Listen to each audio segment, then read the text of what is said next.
Well, g'day again. So, a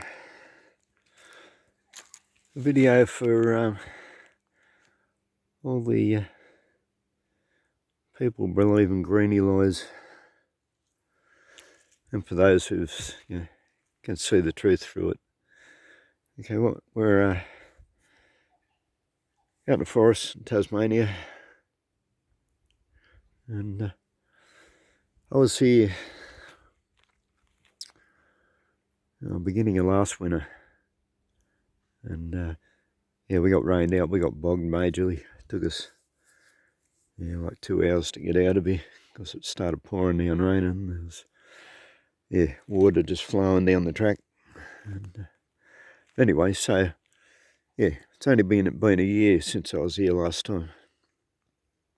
Out all of these small gum trees here, there, these ones, none of these were here last year.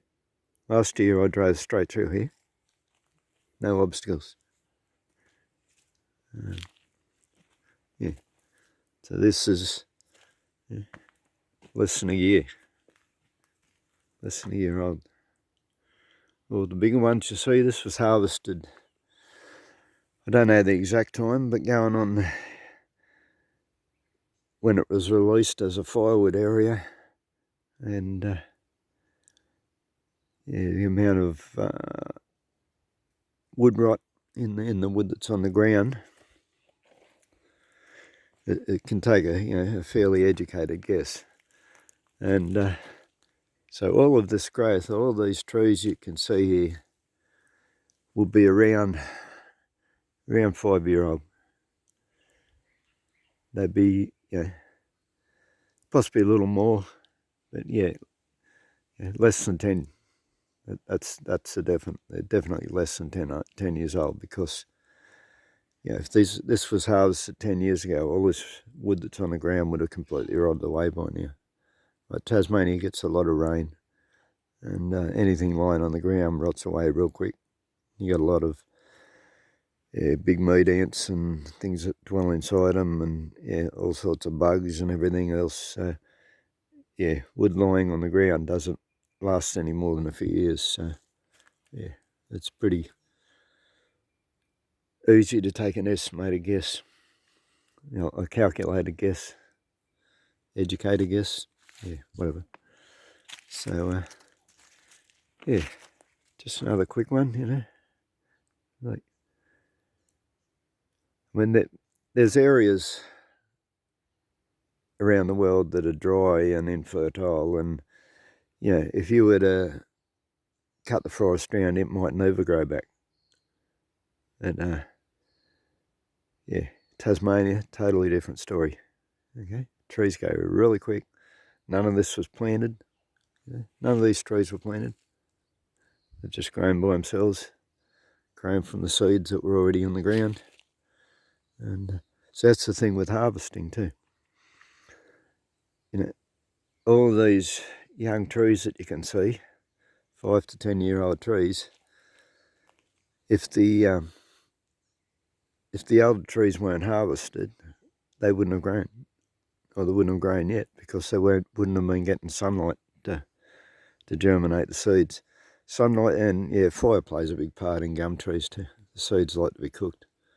They will germinate without the fire, but they germinate much quicker with a bit of heat. So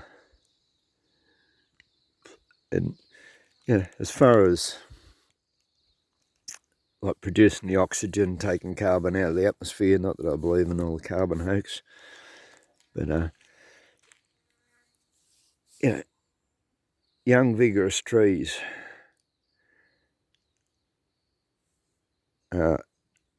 taking carbon dioxide, producing oxygen, filtering the air way quicker than old trees. Old trees are stagnant. They have a little bit of growth on the top. Underneath, there's nothing, and there's nothing growing at ground level, which also means there's very little wildlife. When you get thick old growth forests, you find there's nothing on the ground except snakes and spiders and lizards. there's no wildlife because there's nothing to eat. So, yeah, harvesting, when it's done properly in the right areas, is a really good thing. It's really good for nature, and good for the wildlife, good for the trees, good for the environment, for the air. And yeah, I'll make a further comment on that too. You know, the greedies that have us believe that all our oxygen comes from trees. That's not true. Most of the world's oxygen comes from the oceans. So yeah, look that up. That's a fact. But yeah, they do filter the air. They clean it. So yeah, you do need. I'm not saying you can't. Yeah, the world wouldn't suffer if we were without, trees and vegetation. I say trees, vegetation. Everything green produces oxygen. Even down to the grass on the ground. So yeah, that's another thing that they want you to believe, that is, only trees produce oxygen. That's not true either. So yeah. Anyway, rambled on long enough, but yeah, this is a prime example of 5 years from clear felling, from harvesting all of the trees. Grows back all by itself, no problem at all. So yeah, once again, thanks for watching, and do your research on things like that, and when you come across, like, and if you know the truth, you've done your research, you've have the ability to work things out and use common sense. There are plenty of people who just believe everything they're told, everything they hear on the TV, and so it's up to the rest of us, to those that can see the truth, to educate those that can't. All right, once again, leave it at that. Thanks for watching. Bye.